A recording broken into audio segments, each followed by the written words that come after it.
أسعد الله أوقاتكم جميعا. صدق أو لا تصدق، صالح حمامة غير مذهبه من سني لشيعي، والله العظيم ما أفتري عليه ولا في أي كلمة اللي أنا قلتها عليه. في أحد المحاضرات لإخواننا الشيعة في لندن وللشيخ ياسر، وفي مكالمة هاتفية، صالح حمامة طبعا أنتم عارفين لازم لابد أنه هو ينتقد محمد بن سلمان. بعد الانتقاد وانتهى من مكالمته هذه، قبل ما ينتهي من المكالمة قال للشيخ: أنا أعلن تشيعي لصالح إخواننا الشيعة. وشوفوا الفيديو، هذا الفيديو عندكم وانتم تسمعون كل شيء عن صالح حمامة. شوفوا الفيديو هذا.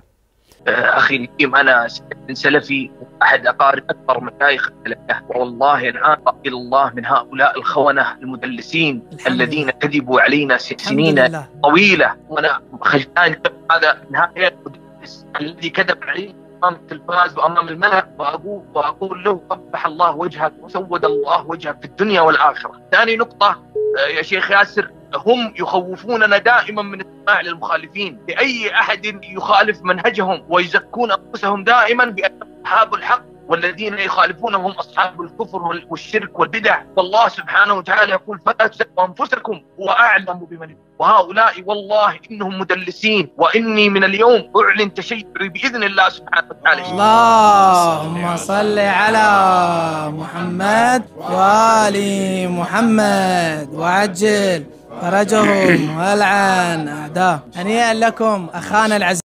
في الأخير أحب أوصل لصالح حمامة: أفهم حقدك على محمد بن سلمان، أفهم حقدك على الانفتاح اللي جالس يصير، أفهم حقدك على كل حاجة عن المملكة، ولكن إنك أنت تترك المذهب السني وتروح تتشيع، والله هذه جديدة، والله العظيم هذه جديدة وقوية في نفس الوقت. ولكن زي ما قال لك الشيخ، أهنيك إنك أنت تشيعت.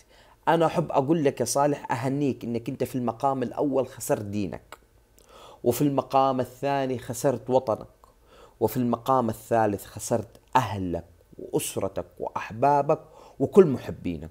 والله يهنيك بالتشيع الجديد اللي أنت فيه، وأسأل الله عز وجل إنه نحن يثبتنا، يعني يثبت قلوبنا على الإسلام وعلى دين الحق. ما عندي حاجة ثانية أقولها لك.